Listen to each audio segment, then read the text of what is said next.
In this video, we are going to do an analysis on gerrymandering and which states are gerrymandered, which states are fair.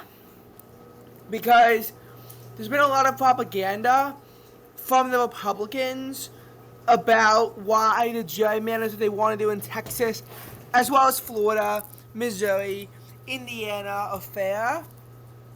And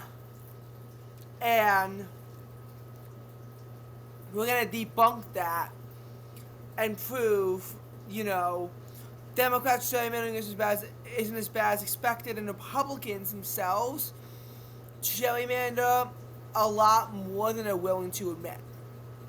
Like, they'll admit to Utah, they'll admit to North Carolina, they'll, admit to a couple other states that, are gerrymandered, but they won't admit to all of them. And furthermore, they'll blame Democrats for plenty of other maps that they call gerrymanders that are actually fair. So you're going to look at every single state that is split into districts, starting with the West Coast. Many will argue that every single West Coast state like this is gerrymandered.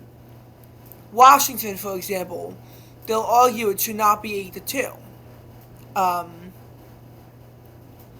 After all, Democrats got 57% of the vote and they get 80% of the seats. Context, however, is critical. In 2020, it was 7-3, which is a lot closer, as Republicans had the 3rd district.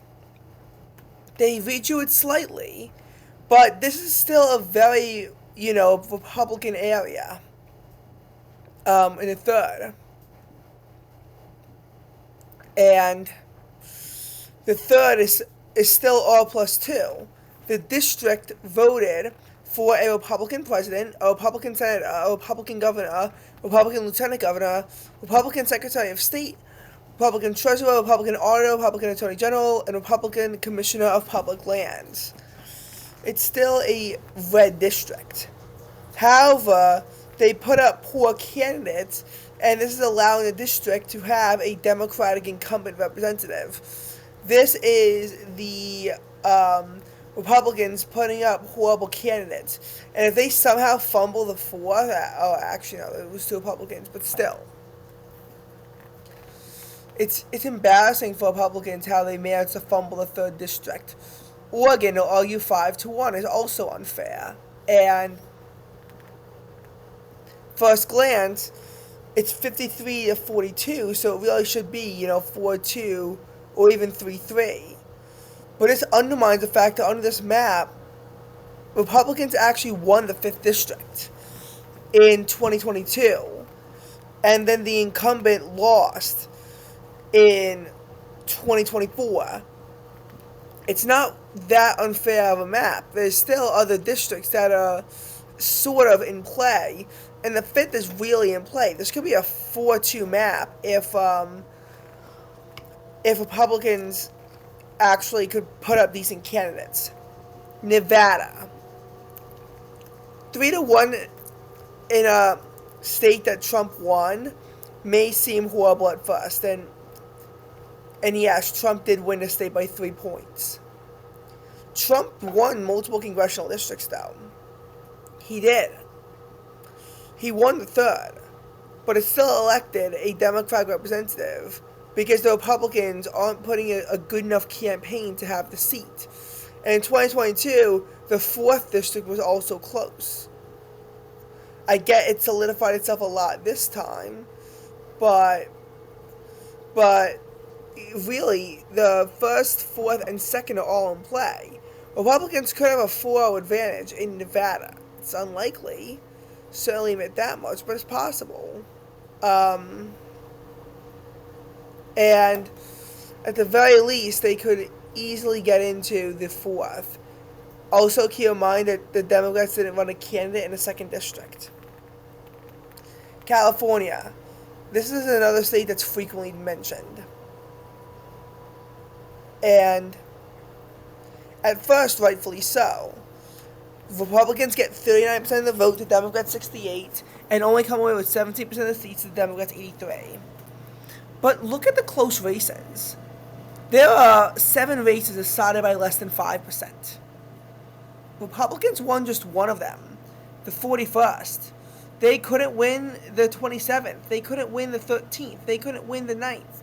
They didn't win in the 49th or in the 47th. Still plenty of winnable districts that they just did not get the win in. And the 21st district, 5.1. Next closest Republican district was 6.8. So it's very clear to me that it's an issue. Of the 8 races under 6%, Republicans only came away with one of them.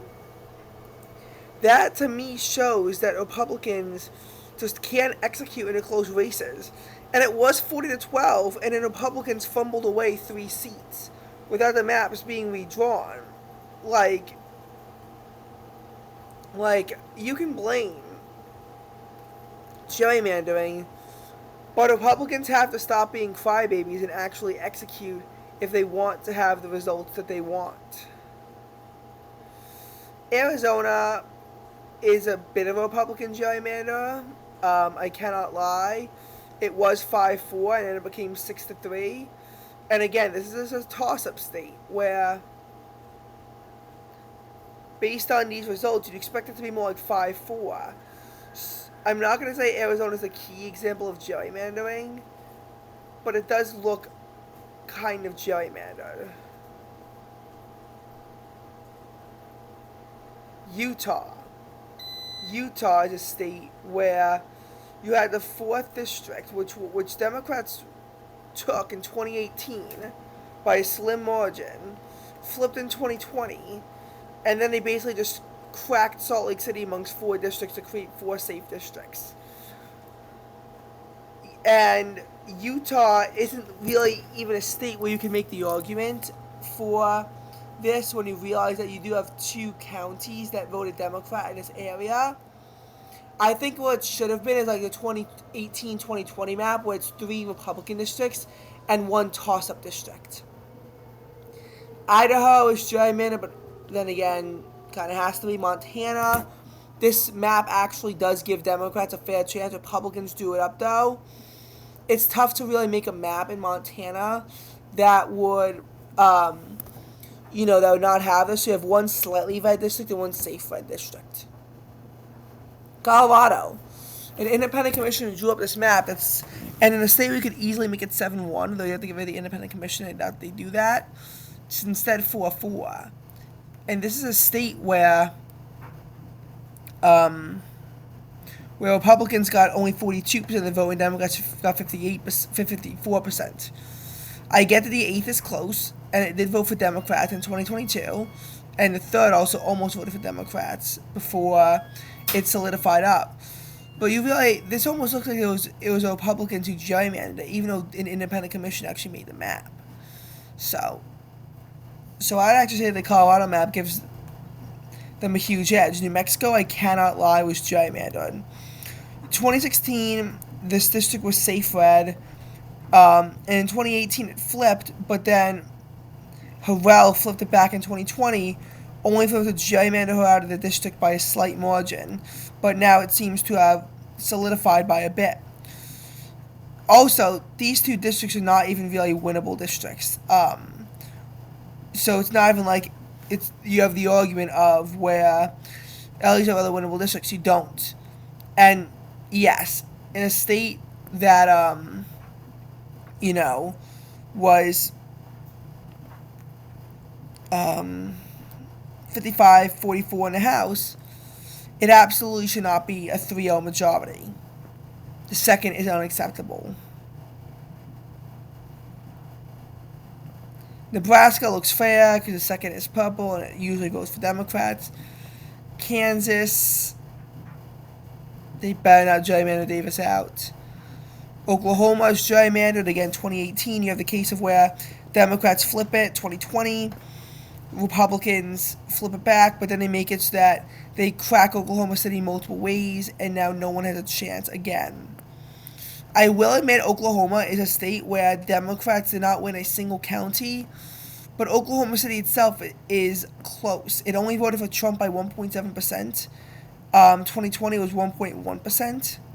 So it's close in Oklahoma City, and you could easily have Oklahoma of a map like it used to be, where you have 5 red districts, but one of them is only slight. Wisconsin is gerrymandered too. A 50-50 state. You have 2 blue seats and 6 red seats, one of which I guess is purple, but still.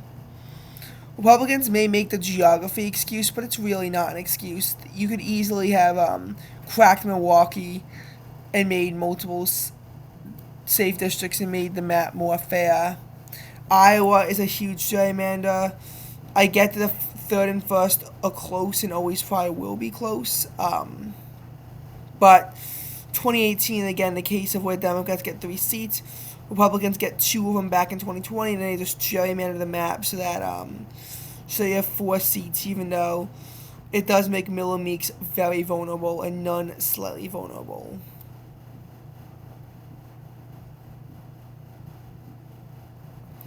Arkansas was also gerrymandered around Oklahoma City, and I'm surprised this wasn't shot down in the courts by VRA stuff. Again, you used to this district that wasn't easy for Democrats to flip, but was at least in play. And the first and the real gerrymandering in Arkansas really happened in 2010. I mean, 2008, Democrats actually win 3 seats here. And all that fun stuff. I'm actually going to start the video here, though.